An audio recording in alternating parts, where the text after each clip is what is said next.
баягы биринчи президентибиз иштеп турган мезгилде бир күнү ушу тарыхчыларды чогултуп калды а киши. Чогултуп ошол жерде чакан президенттин кабинеттери көп болот турбайбы? Чакан кабинетте отурдук. Анан ошол киши биринчи жолу идея айтып калды. Урматтуу тарыхчылар, мен дагы тарыхка кызыгамын. Сыматсян ушинтип жазган экен, ушуга таянып кыргыз мамлекеттүүлүгүнүн 2200 жылдыгын белгилесек кандай болот? Анан баарыбыз эле ой жакшы болот. Аскар акай жакшы болот дедик. Анда комиссия түзөлдү деди. Анан комиссияга мен да мүчө болуп калдым. Андан кийин дагы бир жолу чакырды дагы, хорошо. Мен указ менен жарыялай беремин.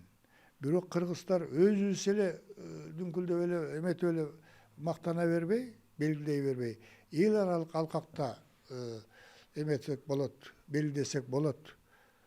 Кандай дейсиңер деди, абдан жакшы болот. Аны үчүн эмне кылыш керек дегенде, ООНго кат жазыш керек. Америкадагы биздин посолубуз аркылуу ООНго сунуш ушул жанагы эменин Сыматсяндын жазганына таяп туруп эме берели. Анткени бөлөк мамлекеттер да берип атат деп ошол жерден айтты да. Казакстан да берип атыптыр өзүнүн мамлекеттүүлүгүнүн 501 жылдыгы жөнүндө. Азербайжан да берип атыптыр. Түркмөндөр да берип атыптыр. 5-6 мамлекет бериптир. Биз да берели. Ал жактан карасын деди. Жакшы болот деп анан чечим кылып дегенде мынтип анан кийин обосновать этип анан жөнөттүк. Анан бир чогуш 2002 жылы декабрда дагы президент чакырып атат деди. Барсак, ой урматтуу тарыхчылар, сүйүнчү. Жанагы ООНго сунушу менен чыккан 5-6 мамлекеттин ичинен биздики бекиптир. Биздин ООНдун 57-чи сессиясы атайы резолюция кабыл алыптыр. 2 пункттан турган.